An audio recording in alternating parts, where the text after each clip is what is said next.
Yeah, we have Amazon best-selling author R Benton here live to answer questions about the Fall of America series that's on Amazon.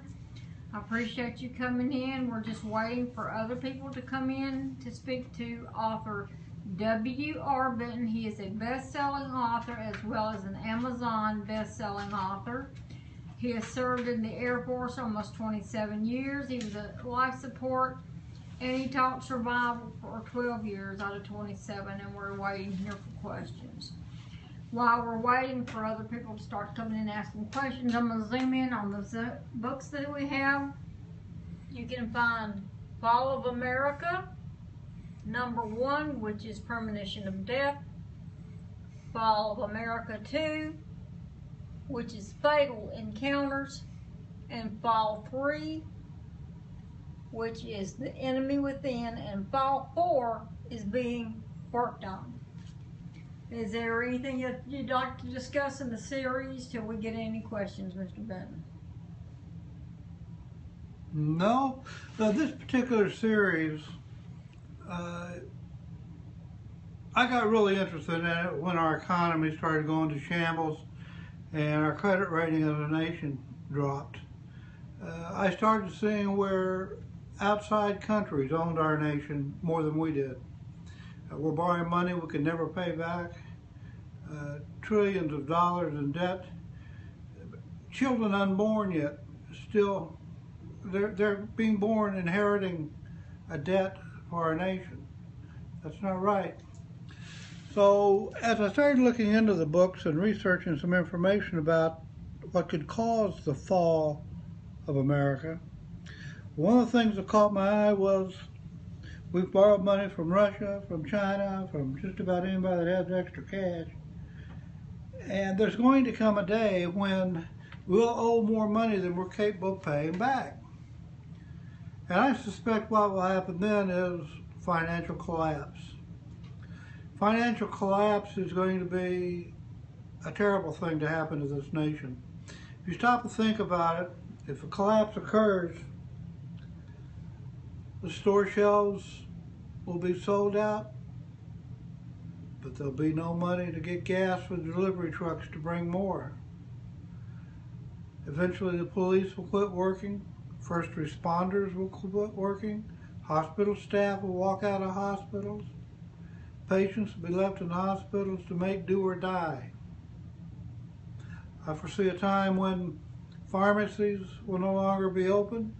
Those on life essential medications will not be able to get their meds. Death's inevitable. I also see a time when there will be no police, when Americans will be required to actually protect themselves. Can you do that? Are you willing to pick up a gun and protect your family? Or a club? Or a rock? A screwdriver? Frying pan? Anything you can get in your hands? Now what I think will eventually happen is one of these countries that we have borrowed money from is going to say, okay, you can never pay this back. We realize that, we're okay with that, but we're going to take over some of your land. We're going to take your property since you can't pay on your loans. So in the Fall of America series, book 1, 2, and 3, and 4, called Winter Operations, I also have us battling with the Russians. The Russians say, you owe us money, you can't pay it, we're here to take over your nation. Well, see, with the fiscal collapse, there'll no longer be a president. Things will just crash and go to pieces. There'll be hell on earth. Murder, rape, theft, robberies will be commonplace.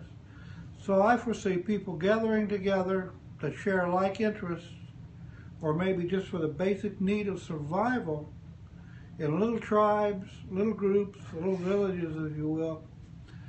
Some people who obviously live in big cities won't have access to the wild fruits, nuts, and plants that are growing.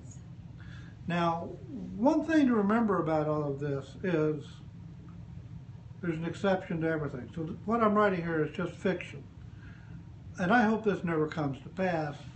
But if it does, you don't want to be caught in a big city, because that's where you're probably going to find the bulk of the cannibals. Cannibalism will be practiced if America falls. If there's no fresh meat, no fresh food, what are people going to do? Are you willing to kill your neighbor in order to keep your children alive by feeding him to your children? No, I'm not either.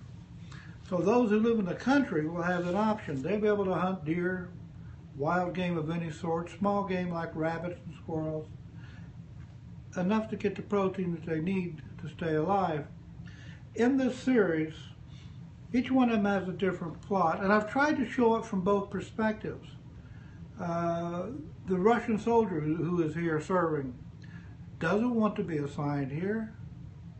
It's another Vietnam as far as he's concerned.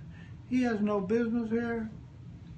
And all day long, his buddies are getting blown up by booby traps. Some are getting killed by snipers. Some just disappear late at night on guard duty. All these killings are being done by the partisans or the resistance, who soon gather together and form up in order to try to take our country back from the Russians. In one particular book, I have a case where a group of people are about to be executed. They've got knots around their necks and they're going to be hanged. And what happens is, as they stand there waiting for death, somebody starts singing the national anthem. And the Russians are just shocked that here are people going to their death singing the national anthem. In another book, a man says the Pledge of Allegiance just split seconds before he's shoved off the back of a flatbed truck and left hanging on a light post. Americans today, regardless of political party affiliation, need to come together as a people, work together as a people, and put our differences aside. My political beliefs and yours may be totally different. That's fine, but we do share one common trait. We're both Americans. Now, one of the other things that happened in this particular series is we find the Russians to be very brutal, and they are in any war they've ever been in. They're very brutal people. The average Russian on scale probably is no different than you and I. I've met a number, and I didn't see them any different than a typical American. But their military leaders and their concept on military is totally different than ours. The reprisals like the Germans did in World War II. In one case, in one of the books, I have 1,000 Americans killed. The hard part is, how quickly can you kill 1,000 people? It takes a long time. Some are gassed, some are machine gunned to death, some are left hanging from light poles and trees, some are burned to death in buildings, that sort of thing. I invite you to look at Book 1, to look at Book 2, and look at Book 3, and please look forward to reading Book 4, Winter Operations, which is a little different than the others. The Americans have progressed. They've now got heavier weapons. They're working a deal with China to try to get some armor and aircraft. I appreciate the opportunity to speak to you today, and if you have any questions, you can contact me through Amazon.com, R Benton, or you can also put in Fall of America, and all three of these books pop up. Book 1 is available in audio. The others are not yet, but all 4 will be paperbacks as well as Kindle ebooks. I appreciate the chance to speak to you, and y'all have a good day.